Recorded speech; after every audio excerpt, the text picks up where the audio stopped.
In this presentation, we are going to talk about your metabolic biomarkers, which are essentially your body's report card.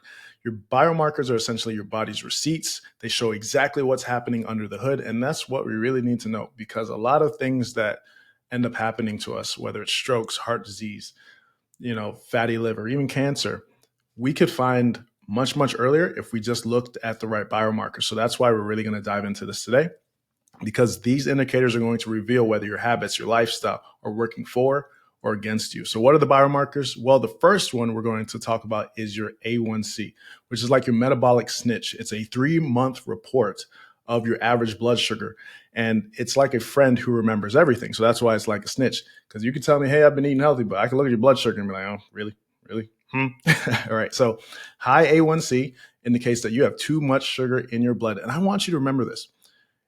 In the average healthy person, you only have 2 teaspoons of blood sugar, right? Two teaspoons.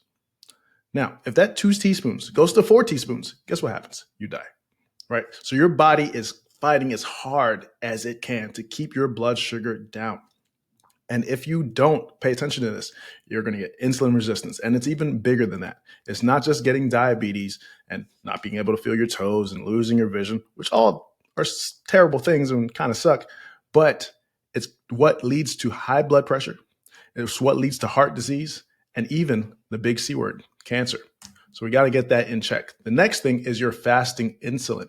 And this is like your metabolic bouncer. We all know insulin for its primary role, which is to take sugar in your bloodstream and put it into your cells for energy.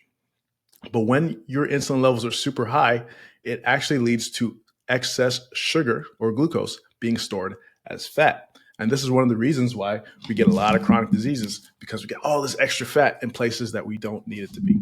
So you want to keep it low, especially when you're not eating, because that's its job. You don't want it to be high when you're not eating, because if it's high when you're not eating, you're going to put yourself in a position where you're just going to be chronically ill. You're going to have high inflammation. You're going to have tons of chronic diseases, and your doctor's probably going to put you on lots of medications. So this is one of the first things I like to try to get in check. And now we're going to talk about your triglyceride to HDL ratio. And your triglycerides, if they're too high, it's like fat floating around in your bloodstream, right? So you don't want it to be very high. And you want your HDL cholesterol to be pretty much as high as possible, because HDL is responsible for being like the cleanup crew and keeping your arteries unclogged and healthy. It helps everything move very smoothly. So this ratio is something that you really, really want to look at. Rather than looking at these things independently, you want to look at the ratio. And what is a good ratio to shoot for? Less than 2. So if you have a triglyceride of 76 and HDL cholesterol of like 50, that means your triglyceride to HDL ratio is about 1.5. That's ideal. But if it's something like maybe 3 because your triglycerides are 200 and then your HDL cholesterol is like 60, it's not good. No bueno. Anything over 2 puts you at a much greater risk for heart disease, strokes, and other chronic illnesses. And it's a good sign that you already have insulin resistance.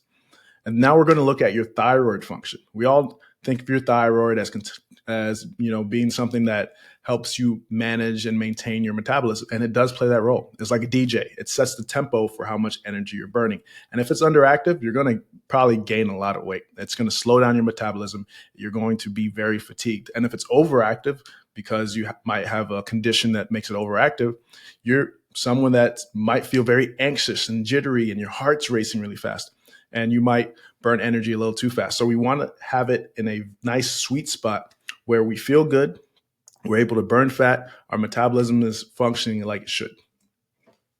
And then we're going to talk about testosterone. So this is not just for men or women. Testosterone is a huge component of our ability to function and burn fat and feel energy.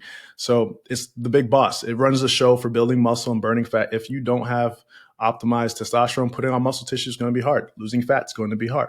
So a lot of people that have very low testosterone, they end up gaining fat really easily. They feel like their metabolism's slow. They don't have a lot of energy. And low testosterone can mess with your insulin sensitivity.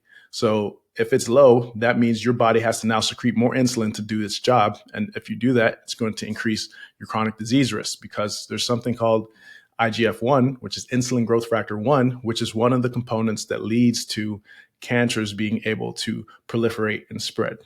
So it's very, very important. So in summary, these are some of the major biomarkers that you want to check, right? This is very, very crucial. And here are all the things that they do for you. So like to recap, the A1C is going to measure your blood sugar. Your fasting insulin is going to measure your insulin sensitivity. Your triglyceride to HDL ratio is going to measure your cardiovascular health. Your thyroid function is going to measure your metabolic rate. And your testosterone is going to help you measure your muscle and fat balance, as well as your energy and libido and a lot of other things. Okay.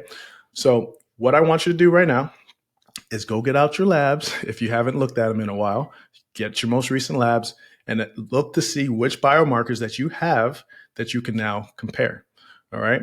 And if you haven't done this already, down below this link, if you're in the United States of America, you can click on a link and I give you some access to some resources to get your blood work done. So you can click on that, you can order a panel, and then you can take it to your nearest LabCorp and get it done. Please do that for your own sake. You do not want this to be something that sneaks up on you in the future. Take care of your health now before it's too late. So go check your labs. In the next video, what we're going to do is we're actually going to go over a few different labs so that way you can see what my lab panel looks like and see what I'm looking for.